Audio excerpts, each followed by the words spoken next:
Bram Stoker es un escritor que suele estar más relegado a su figura como escritor ante la enorme popularidad que se le ha resaltado su obra más reconocida, Drácula. Cuando se le menciona a este autor, es más que seguro que muchos al instante trasladan su pensamiento exclusiva y llanamente a la novela del vampiro más famoso de todos. Dejando de lado que Stoker fue un escritor muy versátil, cuyos demás trabajos suyos me ha dado por leer al notar desde hace tiempo que en mi círculo de editoriales favoritas y respetuosas a escritores clásicos se encuentran libros como La Dama del Sudario, La Joya de las 7 Estrellas y relatos no solo de terror sino humorísticos. Desde leer un relato serio como lo es el de un lobo sanguinario o una momia egipcia, entre otros terrores, hasta pasar también a historias de piratas, granjeros desahuciados y agentes publicitarios en apuros, por dar unos ejemplos. Son lo que encontraremos en la ligera antología de cuentos de medianoche, de Bram Stoker. El ejemplar del libro es, una vez más y cómo no, el de la editorial Valdemar de la colección El Club de Diógenes. Con una pasta rústica y con 286 páginas en total, Cuentos de Medianoche nos ofrece 14 relatos, unos de terror y otros más humorísticos.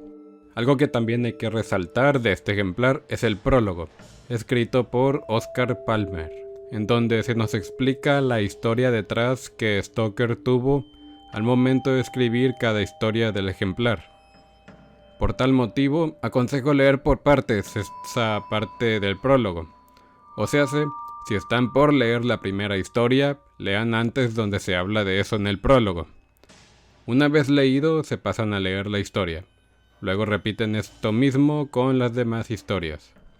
Ahora procederé a dar la sinopsis de algunos de esos relatos. Y digo algunos porque relatos como El misterio de Shakespeare, El funeral o Un pacto con el diablo son tan cortos que es mejor que solo los lean y ya, que no les tomará tanto tiempo terminarlos.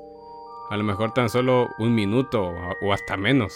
Es decir, miren el índice del libro, las pocas páginas que tienen. Ahora bien, comencemos con lo que sí tienen al menos unas 20-30 páginas. El primer relato del libro, El sueño en el panteón, también conocido en otras ediciones como El invitado de Drácula, pareciera ser una especie de borrador inicial a su novela de Drácula, ya que el protagonista de esta historia es un hombre que también se llama Jonathan. Incluso también se menciona una tal Mina al principio, solo que en este relato todo es más confuso, ya que resulta más en un sueño onírico que el mismo Jonathan no sabe si fue real o no, acerca de un terror perpetrado por un lobo feroz en un cementerio que es igual o incluso más aterrador que el mismo lobo.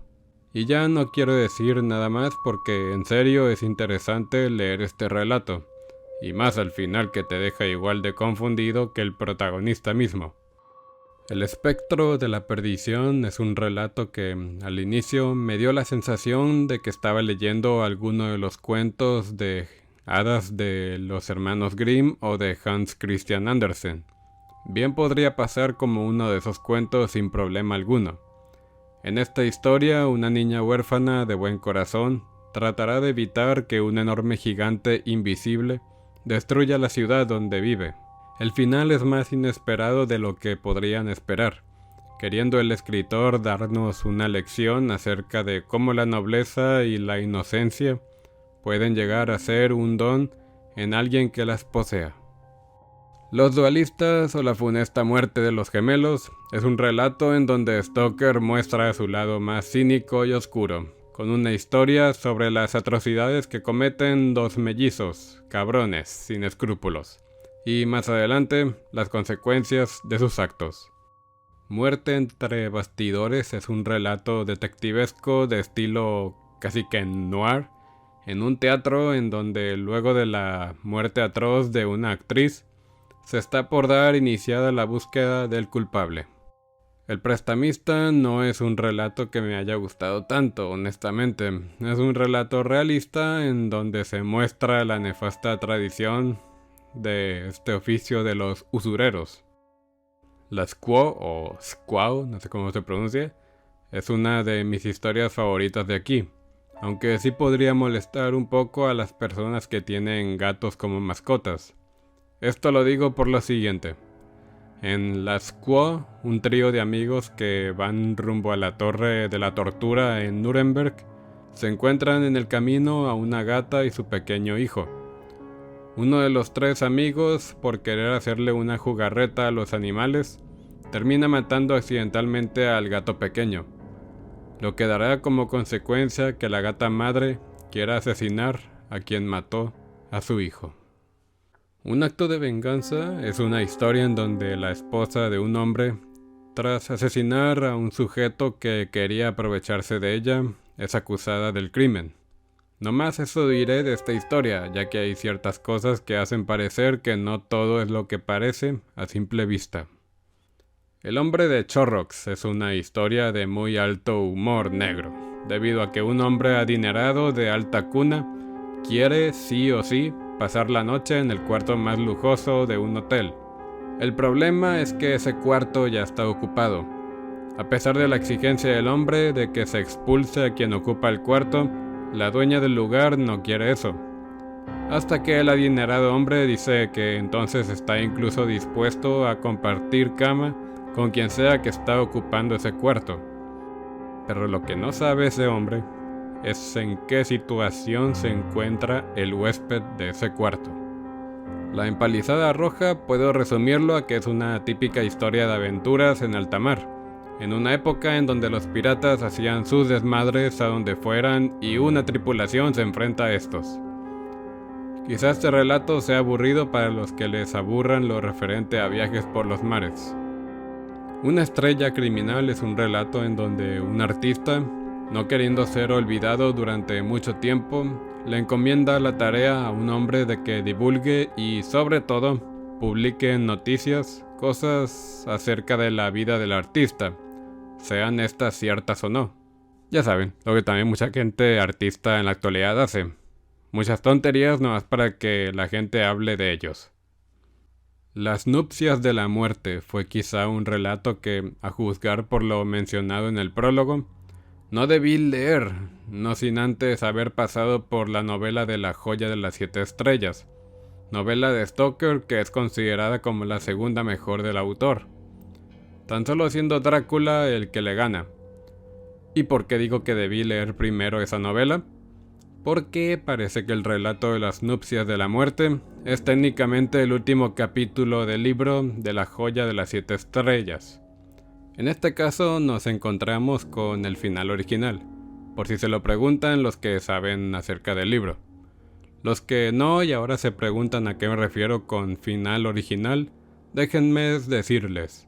Cuando se publicó la novela de La joya de las 7 estrellas, la editorial responsable de su publicación le pidió a Stoker que escribiese un final diferente, ya que les parecía que cargaba con demasiada tensión. Por ello, Stoker tuvo que hacer un final feliz, alterno. Algo interesante que hizo la editorial Alianza fue que publicó la novela de La joya de las 7 estrellas, añadiendo ambos finales. Esto lo sé porque a quien le compré el ejemplar me lo mencionó. Desde ahí quedé con la curiosidad de, caray, ¿2 finales? A ver, ¿qué pasó? Y luego investigué un poco y descubrí lo que ya les acabo de contar. Pero bueno, ¿de qué va este relato? Prefiero mejor no decir mucho, ya que en verdad acaba excelentemente con esta recopilación de relatos. Solo diré que tiene que ver con cosas similares a la maldición de la momia y esas cosas, el posible regreso a la vida de estas. Claro que hubo ciertos diálogos dichos por parte de la mujer femenina de la historia que se me hacían ridículos por momentos. Pero fuera de eso, y del principio con tanto alarde filosófico, Las nupcias de la muerte es un gran relato que, al menos a mí, me hizo que la novela de La joya de las 7 estrellas sea lo siguiente a leer de Bram Stoker. En conclusión, relatos como El sueño del pantano, El espectro de la perdición, Las Quo, El hombre del Chorrox y Las nupcias de la muerte me parecen de los mejores relatos de esta antología. Los demás no están mal, pero son los anteriores los que más despierto y emocionado me tenían de querer seguir leyendo. Y bien, eso ha sido todo por este video. Si les gustó el video, dejen su like. Soy el Brujo Literario. Me estarán escuchando en un próximo video.